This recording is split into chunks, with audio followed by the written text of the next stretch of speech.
যদি দৃষ্টান্তমূলক শাস্তি না হয় তাহলে এই অপরাধীদের বাড়বাড়ন্ত রূপ রোখা সম্ভব হবে কি করে? এতটাই এদের স্পর্ধার আঙুল তুলে হুমকি দিচ্ছে, শুধু তাই নয় ভাঙচুর করছে। যদিও কৃষাণুদা বলছেন না ঠিক সময় ধরা হবে, সেটা কোনখান থেকে কারা গ্রেফতার হয় পরে দেখা যাবে, কিন্তু তার আগে তো ভাঙচুর হয়ে গেল। তার আগে তো শোরুমের কর্ণধার বলে নিলেন আমি সব গুটিয়ে চলে যাব, এতটাই আতঙ্কিত তিনি। তুমি এত কথা বলার দরকার নেই।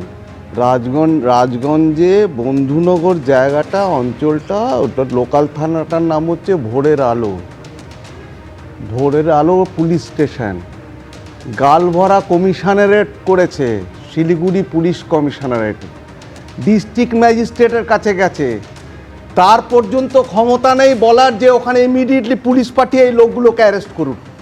উনি রাস্তা দেখিয়ে দিয়েছেন যে শিলিগুড়ি পিসিতে যান, পুলিশ কমিশনারেটের অফিসে যান।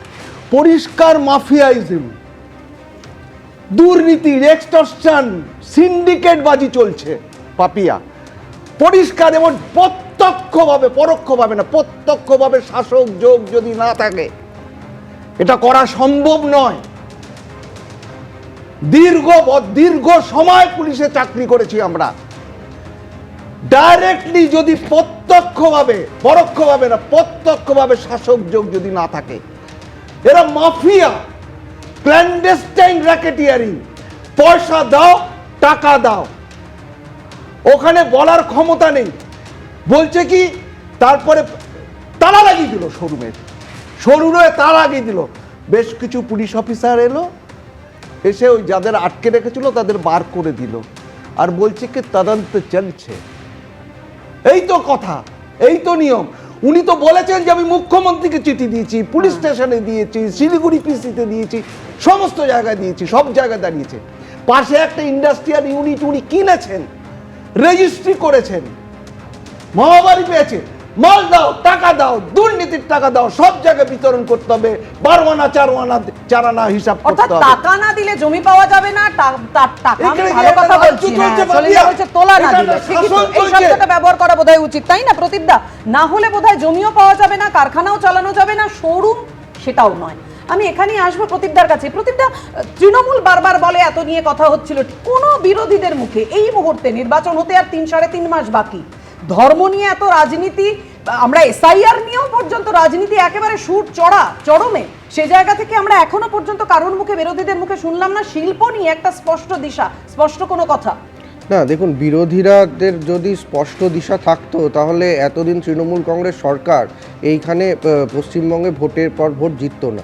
আসলে বিরোধীদের দিশাটা নেই, বিরোধীদের সমালোচনামূলক ব্যক্তি নির্ভর, মমতা বন্দ্যোপাধ্যায় ব্যক্তি নির্ভর বা অভিষেক বন্দ্যোপাধ্যায় নির্ভর, কিন্তু তার সার্বিক যে কাজকর্ম হচ্ছে বা কোথায় হচ্ছে না সেগুলোকে কিন্তু হাইলাইট করা হচ্ছে না। জেলা ভিত্তিক আপনারা কি দেখেছেন যে জেলা ধরে ধরে বিরোধীরা কোনো একটা রিপোর্ট দিচ্ছে যে কোথায় কিভাবে? আমরা সাধারণ মানুষ তো বিভিন্ন জেলায় থাকি, কিন্তু প্রত্যেকটা জেলায় তো বিরোধী রাজনৈতিক দলগুলো রয়েছে।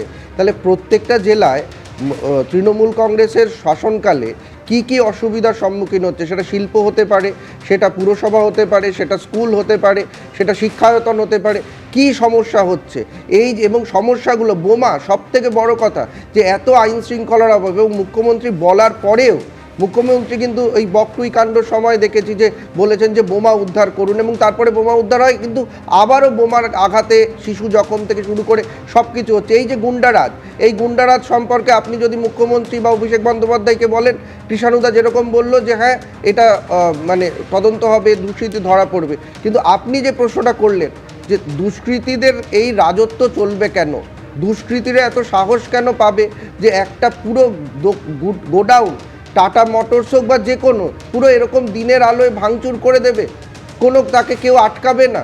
আমার কথা হচ্ছে তৃণমূল কংগ্রেসের লোকাল যে তার যারা ওখানে আছেন, যারা শাসক দলের, তারা কি ভূমিকা নিয়েছিলেন এই ঘটনার পরে? তারা টাটা মোটরসের কর্ণধারের সঙ্গে কি দেখা করেছিলেন? তারা কিছু সুরাহার জন্য এগিয়ে এসেছিলেন? বিরোধীরা তো আমরা বিরোধীদের ভোট দিই না, ক্ষমতায় আসি না। যে শাসক দল, তার দায়িত্বটা একটু বেশি। এবিপি আনন্দ, এগিয়ে থাকে, এগিয়ে রাখে।